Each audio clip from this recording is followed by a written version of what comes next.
When your heart beats for the great outdoors, see your Chevy dealer, where you'll find over 90 different ways to enjoy it all. On the heartbeat of America, Chevrolet. That's today's Chevy truck. Welcome to the Sportsman's Workshop, brought to you by the Heartbeat of America, today's Chevy truck. My partner today is Dr. Stephen Fleckinger, fisheries professor from Colorado State University. Oops, I got one, Dick. Get him out of there and I'll get your door. That way it won't come off. Okay. Before we really get started with the fishing, we better show you some of the necessary equipment needed. This is some of the necessary gear you're going to need to become a successful ice fisherman. We start off with the basic ice fishing rod, and you can use any rod you want to, but quite honestly, the shorter the rod, the better. And hey, let me tell you something. Sometime during the summer, if you happen to break one of your spinning rods, all you have to do is take any type of a saw, cut it off just at the foregrip of the rod, cut your rod off to the desired size, 2 foot, 3 foot, epoxy the rod down inside of your reel handle, your old reel handle, by the way, and you have an ice fishing rod.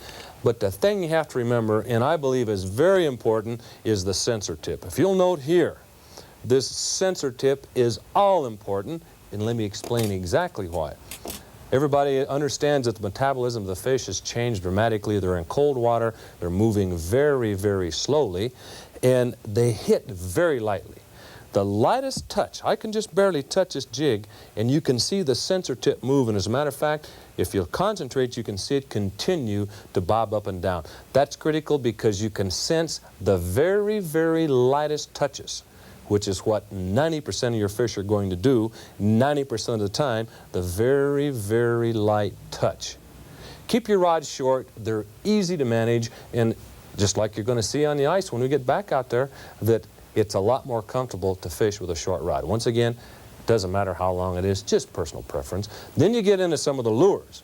If you notice over here, we've got a assortment of lures.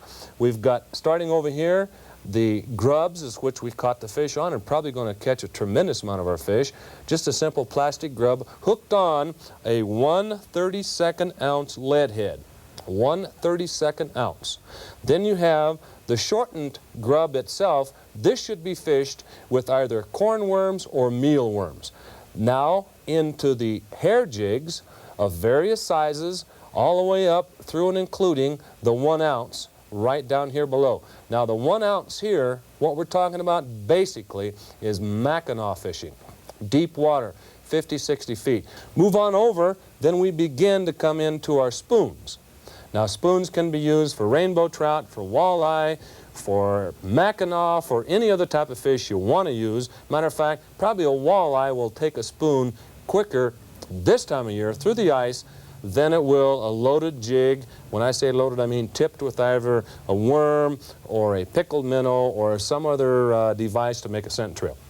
Spoons work well, especially chrome and green, or green and white. One of the big things about fishing in the ice is how you tie the lure onto the line. If you'll note down here, the lure I have tied on my line sets directly horizontal to the bottom plane. Let's just say the top of my desk here is the bottom plane. My lure is laying horizontal. Anytime you're using a jig or a piece of live bait, such as a pickled minnow, it must be horizontal because you'll catch twice as many fish. And notice that it is. The knot is tied in such a manner that it'll hold it. Now one thing here, I want you to notice this real close. If I'm fishing and all of a sudden I get a hit and I catch the fish, notice now when I take it out of the water how it hangs? It's hanging perpendicular, is it not? Don't put it back in the water like that because you'll catch less fish. All you need to do is simply grasp it by the head and retighten your knot up real tight, and then it'll set back to the horizontal or perpendicular to the line, whichever you prefer. You'll catch a lot more fish keeping a jig horizontal to the bottom or perpendicular to your line.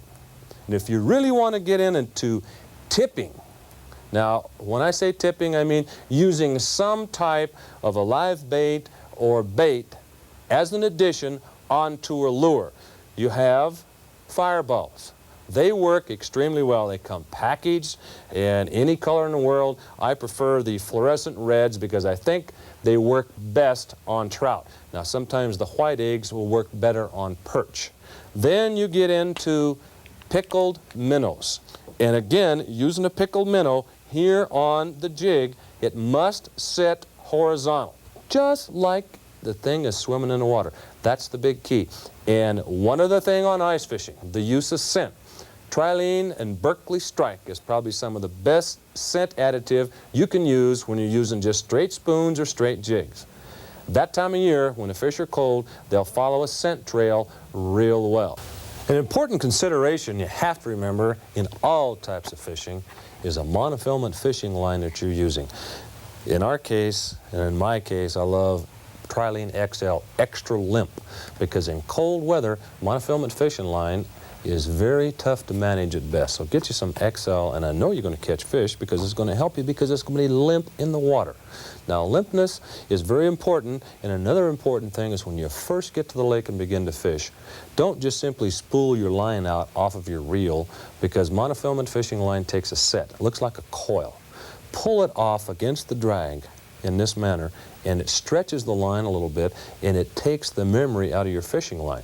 And when it comes to pound test, if you're fishing for panfish, 2-pound test is adequate. And then for trout fishing, 4 to 6 pound test. I like to use 4 most of the time. But when we start walleye fishing and Mackinaw fishing, we can step up to 8s and 10s because remember, we're going to be using larger lures to catch these fish because we've got to go deeper. Mind your line and it'll take care of you.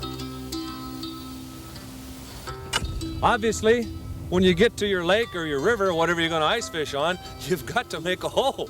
Now, there's several ways to do that. Number one, you can use a hand axe, which is really a pain. Chips go everywhere. Another thing is a spud, very similar to this right here. But when you're using a spud, you have to use the lanyard and connect the lanyard, like I'm showing here, connect it around your wrist.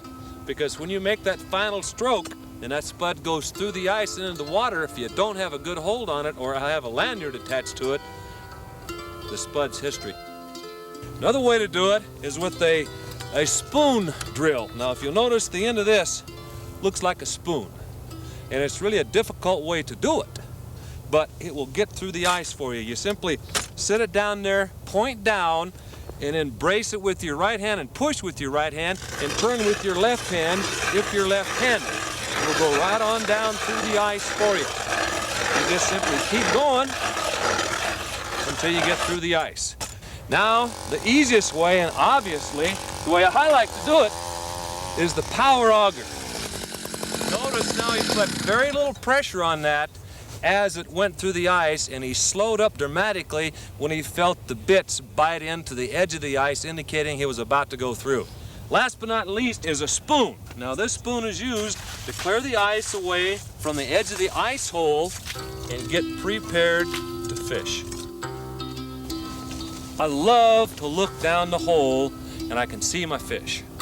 And if the fish are there, I know I can catch them. If you can't see them, it's difficult. It's just a little disadvantage. This way, it's an advantage. What I'll do is move my toboggan up to where I want to position myself on my ice hole. Thing here you can readily see is with a toboggan, it keeps you up off the ice and it insulates you a little bit. Now, carry a piece of canvas with you, get it unfolded,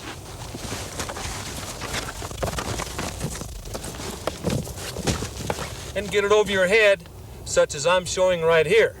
Of course, you'll have your fishing rod when you get down in there, but you simply lean forward over to the front of your toboggan and cover yourself up and pull down. Just another way to do it. Now, of course, you don't have to be, again, this elaborate. Most of the time, what I'll do, I'll simply have my lunch and my coffee and my black bucket, my old trusty bucket, and I'll sit down here right on my bucket and I'll jig. Of course, you can remember this when we talked about equipment. This is that sensor tip that you gotta have when you're jigging through the ice. You'll be more successful with it.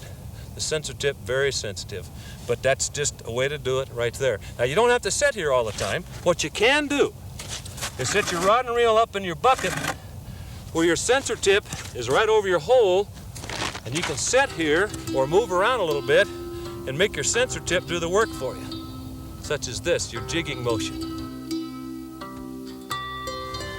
This is a fairly portable ice shanty.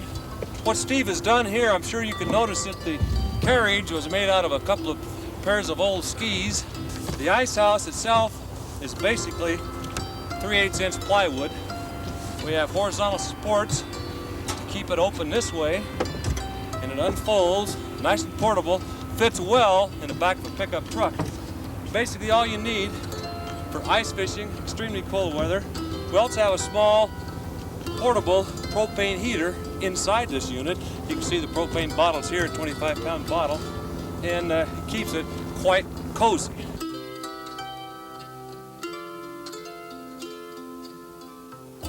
You know, Steve, all fishermen need to know something about their fish. You know, and not to get too technical, I'd like to say the biology of fishes. Okay. Now, we're fishing here in relatively cold water. What does that mean to the fish and us as fishermen? Well, it means the fish are going to be moving a little more slowly. They're certainly not going to be feeding quite as actively because their ability to digest food is going to be regulated by the temperature. So you need to fish for cold water fish like trout, cool water fish like walleye, northern pike, yellow perch, white crappies, black crappies, those kinds of fish will be a little more active than, say, largemouth bass might be. Based solely on a metabolism then? Right. Well, does that have anything to do with then possibly the size of the lure we're going to use? Yes. Particularly in the case of trout like we're fishing for today, they'll be feeding mostly on zooplankton, although they will feed on some immature insects that are in the water, but the bulk of the food will be zooplankton, which is very small. And so our offering, you know, maybe that's why we're using, you know, small spoons, Right, small grubs, right. Mealworms and corn worms and stuff like that. Right. Keep it small. Is what does depth have to do with it? Well, of course, the fish will have some darkness because of the ice cover, so it won't be quite like the summertime where they may seek out considerable depth to get darkness. They'll be able to get that to a certain extent in shallower water because of the ice. But also they will somewhat orient to the warmest temperature, but keep in mind the warmest water is going to be about 39 degrees. Right under the ice it'll be about 32, right at freezing, but within 3 to 6 feet it'll be up to 39 and it'll be that temperature all the way to the bottom. So they won't necessarily go to deep water again to find warm water. It'll be really from about 3 to 6 feet on down. About 3 to 6 feet on down is where the warmest water in any lake will be? When it's frozen over, yes. When it's frozen over. Yeah. Mother Nature... Fish in the hole. Fish in the hole? Yeah. Well, Mother Nature kind of insulates the water with the ice covering then. Yes, and of course the snow even insulates further. And that's maybe one caution we should give to the viewers, Dick, is when there is a lot of snow cover, sometimes there's not too much ice cover, so you should drill a hole close to shore before you get out on the ice to check for safety. Make sure there's enough ice to get out on the water. You know me and ice. Yeah, I know. I send you out first. Right. Okay, you're out first. What are then some of the major biological points that any fisherman should understand that help him catch fish? Well, fish in the winter really aren't that much different than they are in the summer. They're still going to occupy the same parts of the lake. They're still going to feed at the same times of day. In other words, sunrise and sunset is better than middle of the day. Although sometimes the fishing will extend on into the day, again because of the darkness provided by the ice and snow cover. As we mentioned before, they're going to take small lures because they're feeding on small foods and they really aren't digesting the food very fast. So I think those are some of the things to keep in mind. And then use lighter line Right. than what you would in the summertime? Now the lighter line is in part because the water is so clear the fish can see it, but also lighter line doesn't kink as much in the cold weather, so you can get a straighter line and particularly you get better jigging action to the lures that you're fishing with. And then just get out on your particular body of water and pay particular attention to structure, which we're going to go over a little bit later in the show today, and fish.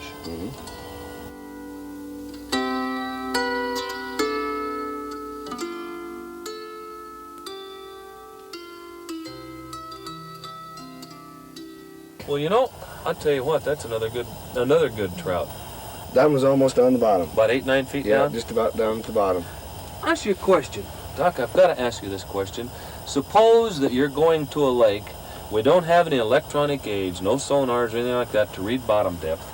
How would you attack that lake? Where would you know to drill your holes at, locate your ice shelters, or set on your bucket and fish, or whatever you're going to do? How would you start to fish? Well, I would do the same as I would in the summertime, Dick. Points are always good spots in the summer, and they're equally good in the wintertime. Points. What's a point is defined maybe as a peninsula extending from the shoreline into the water? Right, a projection of land out into the water. It creates some shallow water. Also, as fish move around the shoreline, they have to go around that point, so it's kind of a funneling. Creates a corner. Right. Creates a corner. So locate near points, and what? Under submerged islands maybe, or? Certainly if you knew where some submerged islands were from summer fishing, I would start there too, but you may not know that, and we're going to talk a little later in the program about electronic gear to locate those kinds of structures. How about islands that just stick right out of the the surface of the ice? Sure, that creates shallow water again too. And of course I wouldn't overlook just shallow water along the bank, particularly first thing in the morning. Fish come into the shallows to feed in the wintertime just like they do in the summertime.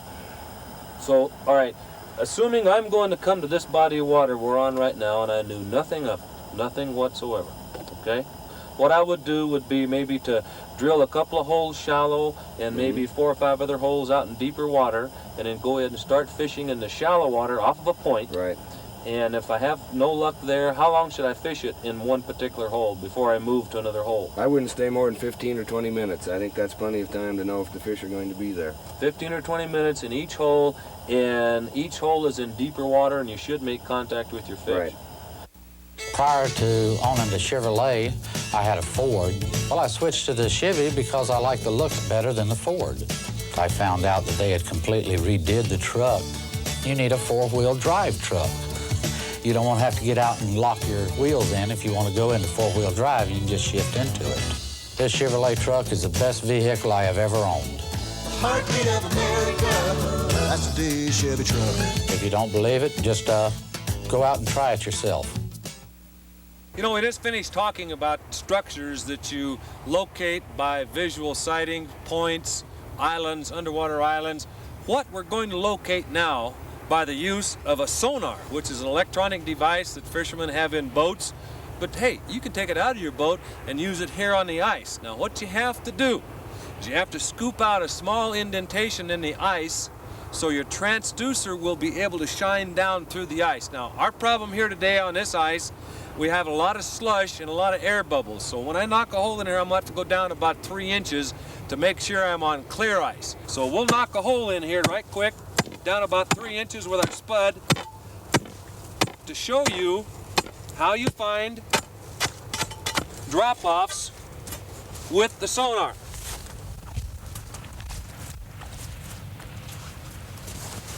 Steve, you should set that in for me and read me the depth. Okay. We'll see what we got right here. Turn it on. Turn the power up sufficient enough to read the bottom. It's running about 13 feet. All right, we're setting at 13 feet right here. And we got to find out what the bottom slope looks like to locate the best areas to catch a fish. So, Steve, let's take another hole and shoot a hole right up here about 5 feet in front of it.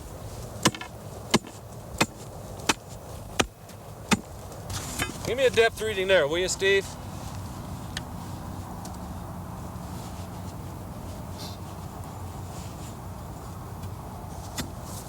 What do we show? Like about 25 feet. All right, looks like about 25 feet here.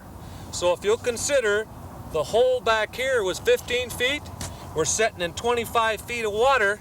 Now what's the distance between here? What, 8 feet? 8 So in feet. 8 feet, it drops in 10-foot slope this way. Guarantee you there'll be fish here. This is what you're looking for. The best drop off in the area that will hold the fish. You know, we've talked about some ice augers and ice shelters and shanties. You know, what really though is you catch fish with the lures and the techniques you're using. What I'd like to do is show you some of those lures and various techniques. Let's start first with lures. You know, some of my favorites are these plastic grubs. And if you'll look, there's one with the tail and one without the tail. Now, the ones without the tail are used with some type of an attractor. The attractor can be cornworms, it can be mealyworms, anything that'll add a scent trail. That's how you use the grub without the tail. If you'll notice, without the tail, with the attractor. Now, these other two types of grubs, you'll notice they have their tail on them. You don't need to add a thing to them, except perhaps maybe some scent, like the Berkeley trout scent is awfully good. We've been catching a lot of fish today utilizing that. But in the manner that these three are used is called jigging. Now, if you'll notice, we have very short rods inside of the eye shanty here. And the method to use is a slow up and down method, as I'm doing here. Now, I've done that 3 or 4 times. I'll try a couple little short jumps like that. Then I'll let it back down rather slowly, and then a couple of hops up, and then back down again. Then some short, slow ones way up high, letting it way back down. Now, usually a fish is going to hit it on the fall. And that's the proper method to use. That's the jigging method.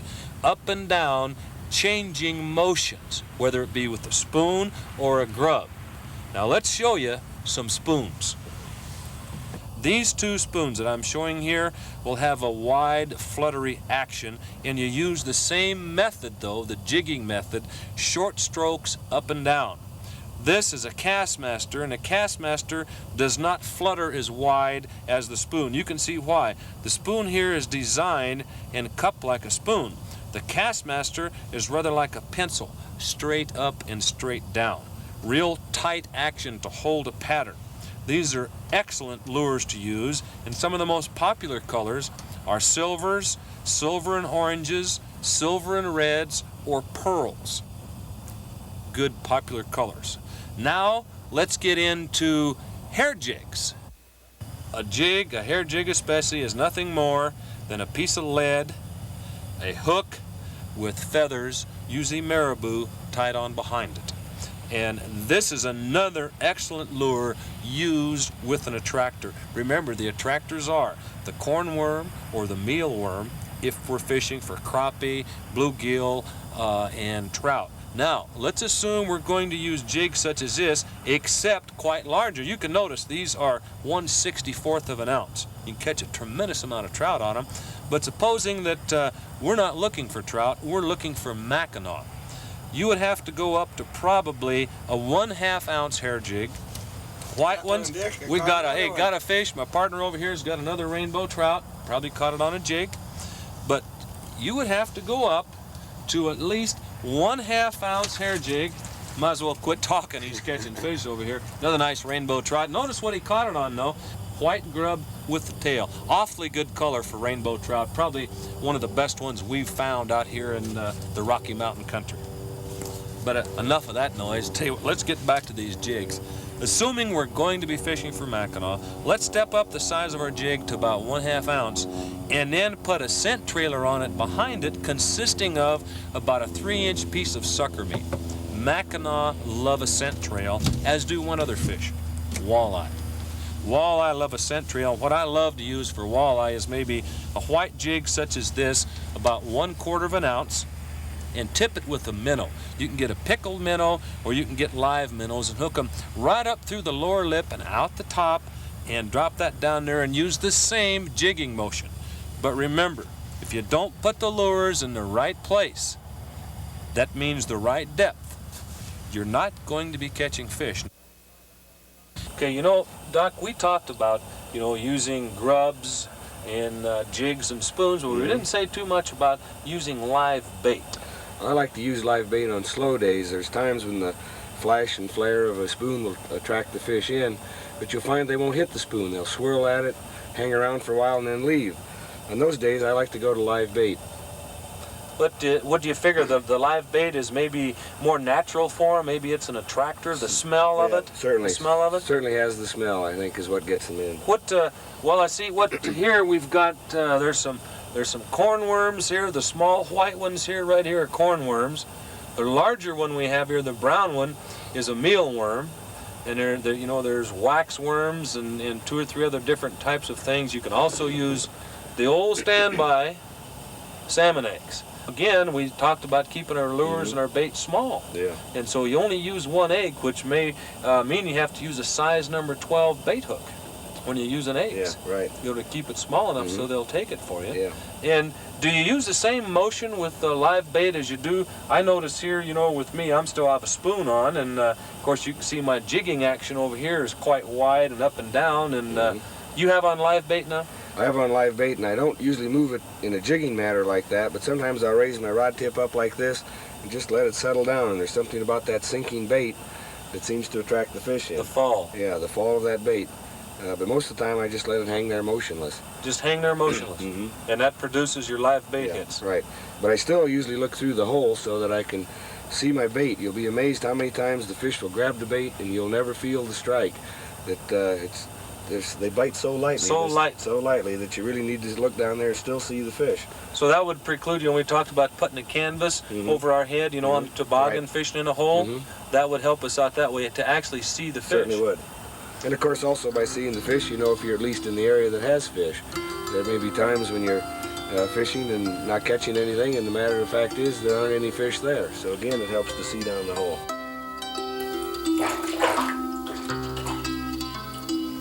Well, Dr. Fleckinger, I want to thank you very much for lending your expertise to our fishing outing today. And folks, I'll tell you, you don't need to be sitting around waiting for the thaws to come. All you need to do is utilize and look for structure. If you want to use an electric sonar to find that structure, that's all right. Mealworms, cornworms, jigs, grubs, spoons, they'll all catch fish for you. Just get out and enjoy the outdoors.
Hi, my name is Jay Warburton, and I would like to invite you to enjoy other titles in the Sportsman's Workshop Video Library series.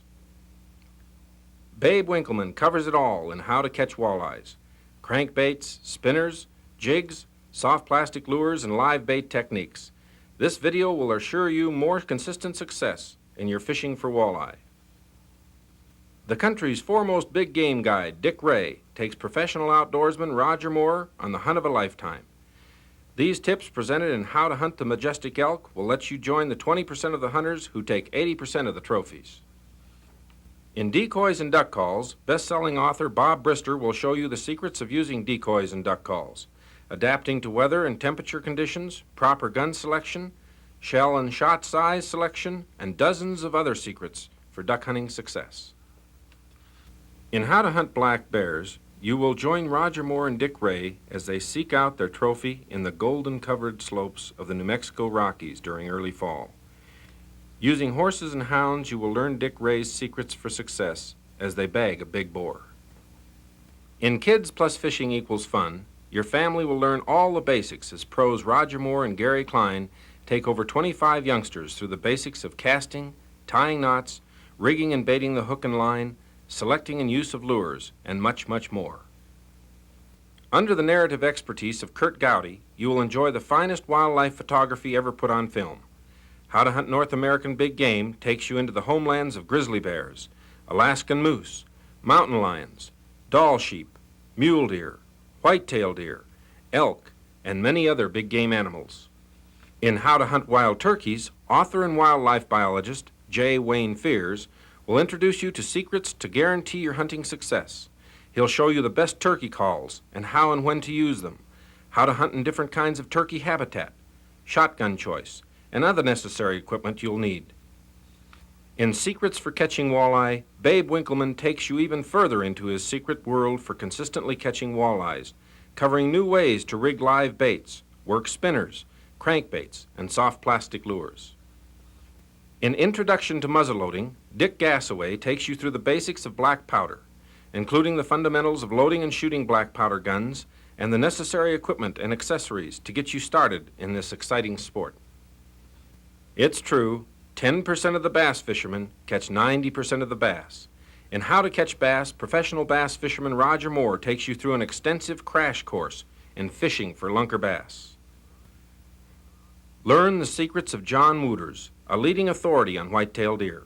He'll show you how to locate productive areas, stalking techniques, how to read buck rubs, horn rattling, bullet placement, and more in How to Hunt the Whitetail Deer. Archery Tactics for Deer presents the experience of America's most widely published bow hunting author, Chuck Adams, as he takes you through the fundamentals of equipment selection, proper clothing, when to hunt, where to hunt, tree stands and ground blinds, ambush strategy, stalking and still hunting, and many other tips for hunting success. Professional trout fisherman Rex Gerlach shows you all the secrets of successful trout fishing in How to Catch Trout, whether pursuing rainbows in the Rocky Mountain stream or working a brook trout in some secluded northeast stream. Rex Gerlach's secrets will help you become a better fisherman. Bass Tactics That Work takes you fishing with bass champion Larry Nixon. Larry gives you his secrets for success on every aspect of the sport, including lure and bait selection, casting techniques, and tips on where and how to catch bass. How to use soft plastic lures. 4 famed anglers share fishing tips and preferences demonstrating how to use a wide variety of soft plastic lures. These pros share pointers on proper lure selection for walleye, bass, trout, striper, and panfish as they fish the Poudre River and the lakes of the Colorado Rockies. New titles will be continuously added to the Sportsman's Workshop Video Library series. Please ask your dealer about what topics are available.